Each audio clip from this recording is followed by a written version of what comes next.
The stars are right, and that means it's time for another episode of The Whisper in Darkness. I'm your host, the Man from Lang. Thank you very much for joining me today. On this episode, I am continuing my review of the player cards in Threads of Fate. In this episode, we are looking at the Seeker cards. There are spoilers throughout if you care about that sort of thing. If you enjoy what you hear, remember to like, comment, and subscribe. Without further ado, let's get started. The first Seeker card in the pack is Persuasion. It's a 2-cost event with the Willpower and Intellect skill icons and the Insight and Trick traits. It has the game text, Parlay, choose a non-weakness humanoid enemy at your location and test Intellect 3. This test gets plus X difficulty, where X is that enemy's horror value. If you succeed, shuffle the chosen enemy into the encounter deck. If the chosen enemy is elite, automatically evade it instead. Before I review Persuasion, I'd like to share a few observations about the enemy management tools available in the Seeker card pool. There are quite a few cards in the Seeker class that help investigators deal with enemies. However, those cards come with several limitations. First, many of the best enemy management tools in the Seeker card pool cost experience, which means that they're not much use to an investigator who is setting out on the campaign trail. Secondly, many of the enemy management tools in the Seeker card pool are one-shot events, which means that an investigator can quickly run out of options if too many enemies come off the top of the encounter deck. And thirdly, most of the tools available are either defensive in nature or they simply bolster the investigator's combat or agility values rather than dealing with the enemy directly. I've Got a Plan and Strange Solution Acidic Ichor are the only Seeker cards that boost an investigator's combat skill value and damage, and both cards suffer from some of the limitations I've outlined above. I've Got a Plan can pump out a significant amount of damage, but it's a one-shot event. Its damage output also depends on how many clues are in the investigator's possession, which can vary wildly during a scenario. Strange Solution Acidic Ichor is extremely powerful, but it's a level 4 upgrade that forces you to plan well ahead if you want to include it in your deck. If you prefer to evade enemies, Archaic Glyph's Prophecy Foretold lets you automatically evade an enemy with a successful Investigate action, while Strange Solution Freezing variant also lets you evade an enemy. However, these cards are level 3 and level 4 upgrades respectively, and you do need to plan ahead if you want to upgrade them. If you want to avoid enemies altogether, there is Barricade and Disc of Itzamna, Protective Amulet. Barricade is an event that can be difficult to use effectively for many investigators, while the Disc is an expensive one-shot relic that will cost you 2 experience points as well.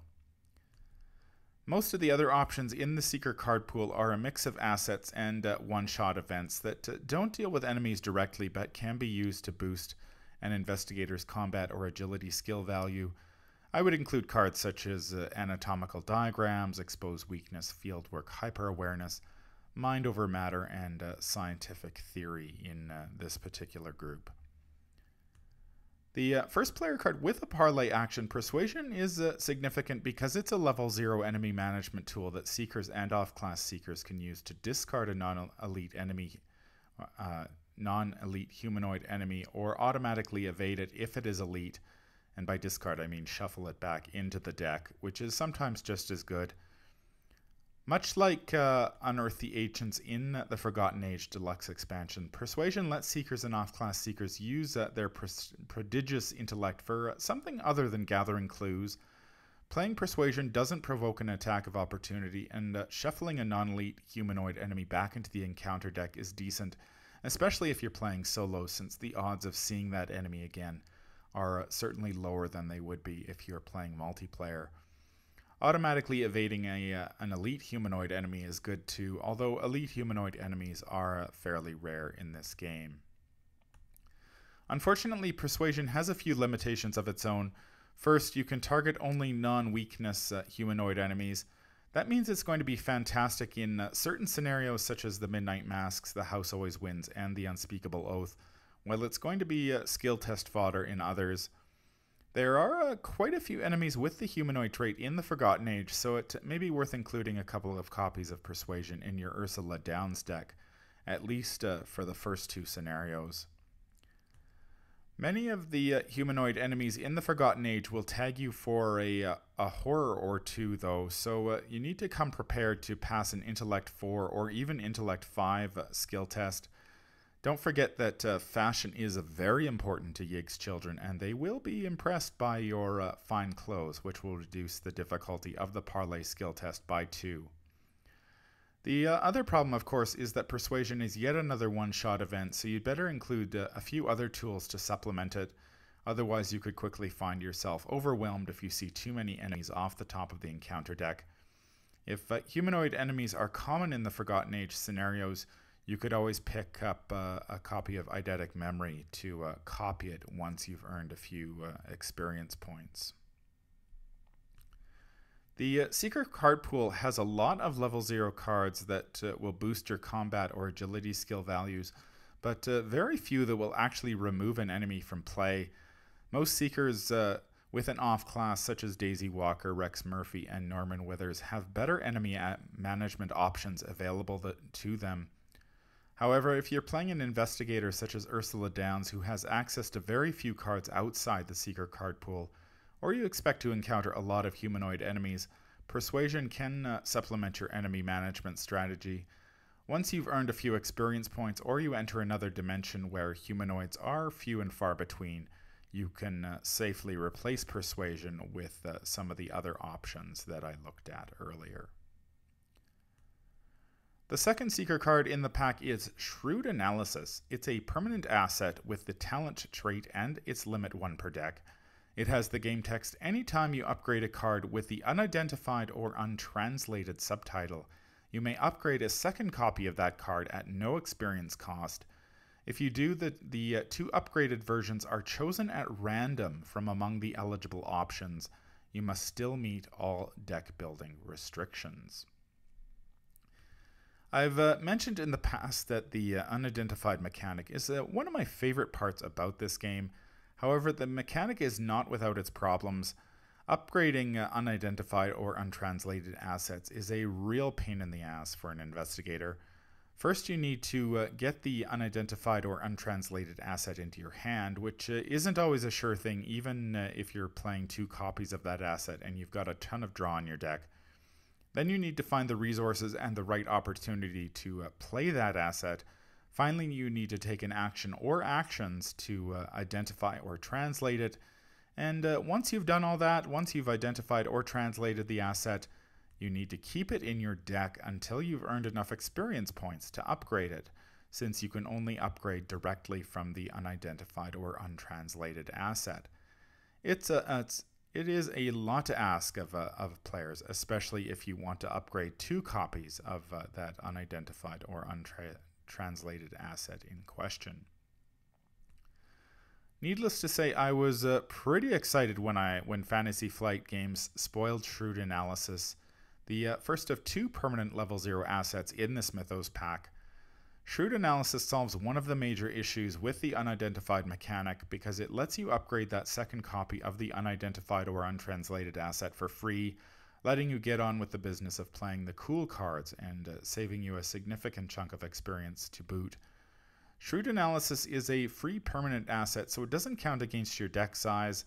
If you're playing a Seeker or off-class Seeker who wants to dabble with the unidentified or untranslated assets, there's really no reason not to include a copy of Shrewd Analysis in your deck. That said, I am not a fan of this card. Unfortunately, when I first read the card, I didn't realize that both upgrades are chosen at random. That is just way too risky for my tastes. If I'm building a Daisy Walker deck that plans on running 2 copies of Strange Solution Acidic Ichor to blow away enemies, there is no way I am going to leave the upgrades to chance. I would be pretty upset if I chose, say, 1 copy of Strange Solution Acidic Ichor and 1 copy of Strange Solution Freezing Variant. I'd be right pissed off if I drew 2 copies of Strange Solution Restorative Concoction. That to me is not deck building with forethought and intention. That's just at that point you're just playing the lottery. You're just playing the lottery. I would feel the same way if I was playing multiplayer and I wanted 2 copies of Archaic Glyphs Guiding Stones to help me gather clues faster, but grabbed 1 or 2 copies of Archaic Glyphs Prophecy Foretold instead. At this point, I'm not only putting my strategy at risk, but I'm also putting the strategy of my entire team at risk. That doesn't sound like much fun for anybody involved, and I'm really not willing to take that risk just to save 3 experience points, especially if I'm playing multiplayer where experience points tend to be a little bit more plentiful than in solo. While I personally have no intention of playing Shrewd Analysis in combination with Strange Solution or Archaic Glyphs, it may work well with the Ancient Stone from the Forgotten Age Deluxe expansion. Unfortunately, right now we don't know what that upgrade or upgrades for the Ancient Stone do yet, so that's a mystery we'll have to solve another day. I really had to laugh to myself when I was listening to Frank's first look at Threads of Fate over at the Drawn to the Flame podcast. Frank mentioned there were going to be players like himself who were willing to roll the dice and pick random upgrades, and others who were not.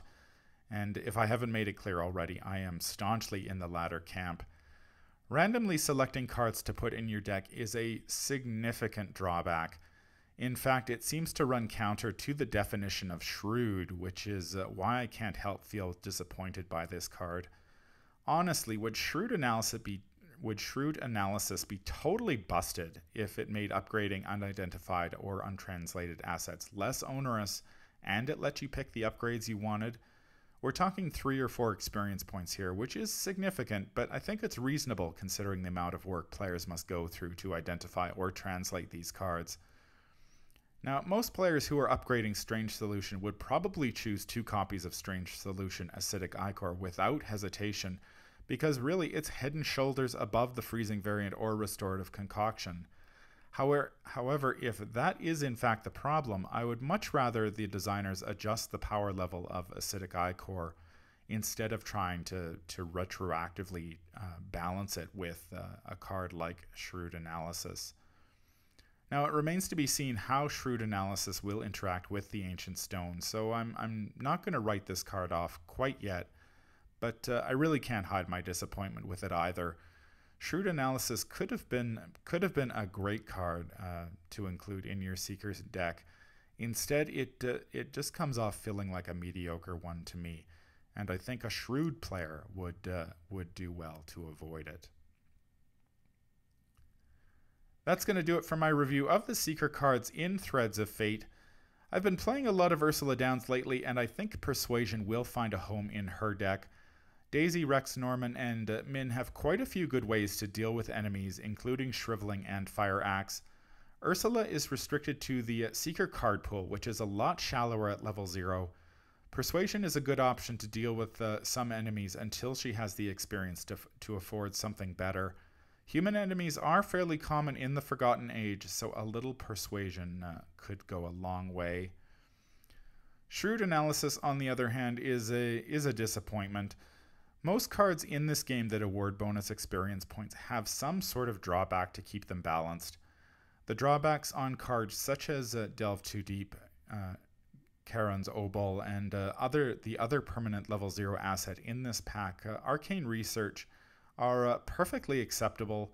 Forcing players to choose upgrades at random is really not, in my opinion, because it really runs counter to the entire deck building process.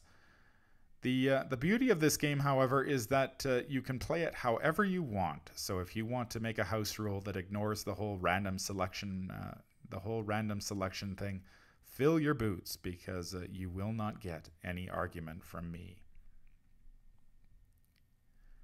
That's going to do it for my review. If you enjoyed what you hear, remember to like, comment, and subscribe. If you need to contact me, I can be reached at manfromleng@gmail.com. I'm also on Twitter at manfromleng. Until the stars are right, keep your shotgun close and your other sign closer. Take care out there, and happy investigating.